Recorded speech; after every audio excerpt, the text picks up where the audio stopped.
Hey everybody, it's Britt. I am back this week to do a quick tutorial for you on sewing on your pages with embroidery floss. This is something that I did on my happiness page for the Noel Mignon Sun Kiss kit, and it's something that I really love. It takes some time, but it's one of those things that I sit and watch TV and do, or sit and contemplate my navel and do. So first I'll just start with the basics, I guess. Cut off a strip of thread that's just manageable for you. The longer your arm is, the longer your thread will be. I have short arms, so I use short thread. You want to use a needle that has it's not so much important that you have a wide eye to your needle, but a tall eye. And you just take the tip of your embroidery floss, get it wet, and try to flatten it out with your fingers. And I don't know if it's going to focus in close enough for you, but we'll see. So you flatten out your thread, and maybe you can see the eye. You seasoned sewers are just thinking I'm insane. Anyways, thread it through.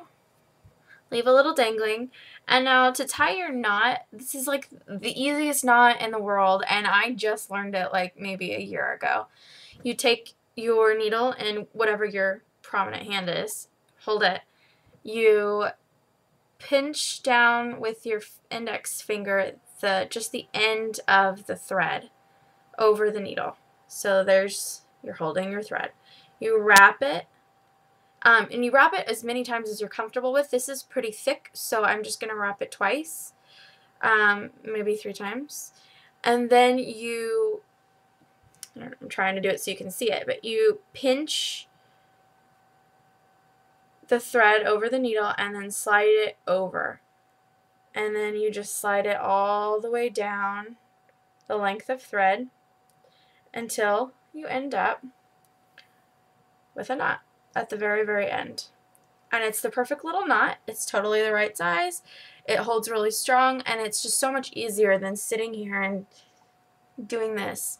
So once you have your knot, you can just start. And I just cut a scrap piece of paper for tutorial purposes. And I like to punch my holes in my paper before I actually do the sewing, and that way when you bring the needle up from the bottom, you're not seeing the kind of crappy ends of the paper that splays out on top. So this is just a piece of paper, and I've rounded a corner. It's actually pink paisley paper, which I love. And so I just poke my holes with the needle, and you can do it with a paper piercer. You don't have to do this at all, but I just find it's a little bit easier. And I poke my holes about 1/8 of an inch away from the edge of the paper, but you can do anything, just depends on what size stitches you want. And so I'm going to punch just a few here, and then we'll get started. And I want to start with probably the blanket stitch, which is this one that I used along the edge of this page.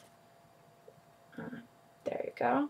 And then after that, I'll show you how to do this one, which is quite possibly the easiest thing, and you'll just think I'm nuts for even showing you, but I've been asked how to do it, so here we go.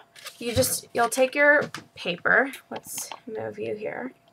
Take your paper, and this is the bottom. This is the top. You want to start from the bottom. So hopefully my camera will get auto-focused.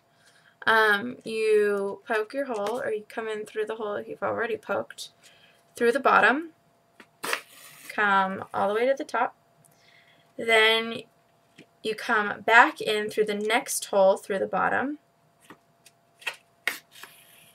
Okay, getting caught on the edge here. And then when you pull it, you want to not pull it totally tight. You are then going to go in through the loop with your needle. Trying to keep you in the camera here. Okay.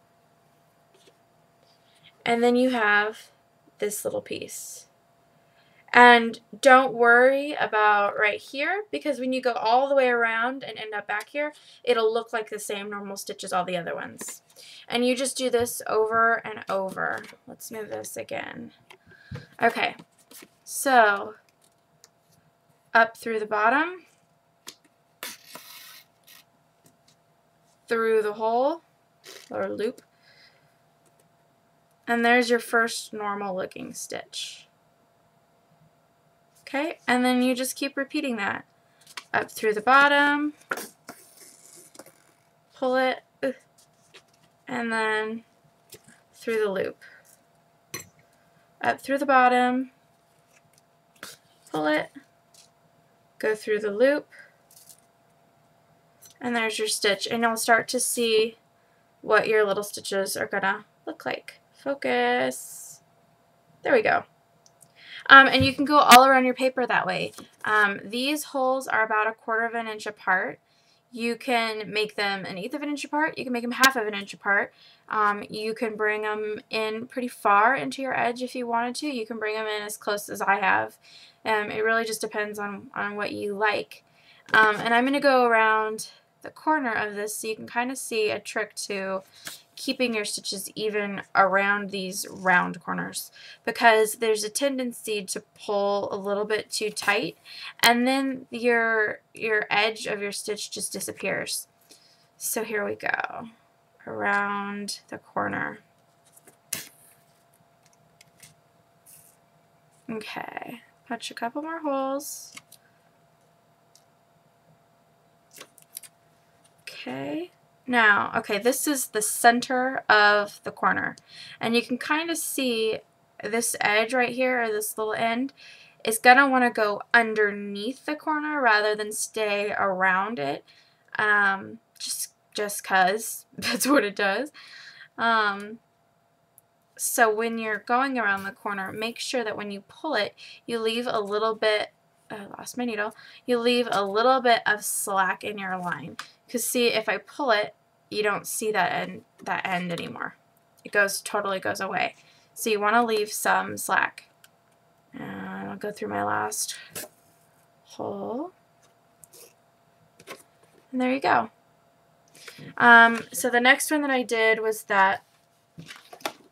this guy right here.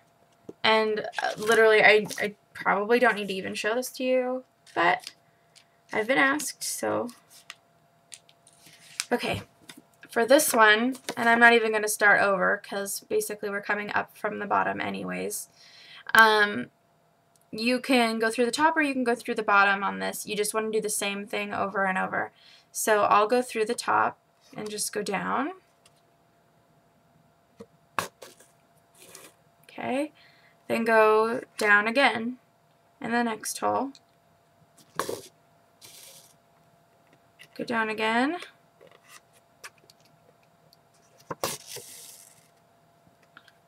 And then go down again. Is this as dry as watching paint dry? Because I'm pretty sure it is. And that gives you your stitch, and depending on how you play with it, you can have your stitches be really flat against your edges, or you can have them be more at an angle. It just depends on how tight you pull them and how you kind of lay them out. And that's really all there is to that. So I hope this was helpful. If it wasn't, you can feel free to tell me. But I'm going to keep doing lots of stitches on my pages because I think it's really fun, and I like kind of integrating 2 different craft kind of hobby things into one. So if I come up with any new knots, I'll let you know. And yeah, this is fun. I'll see you next week.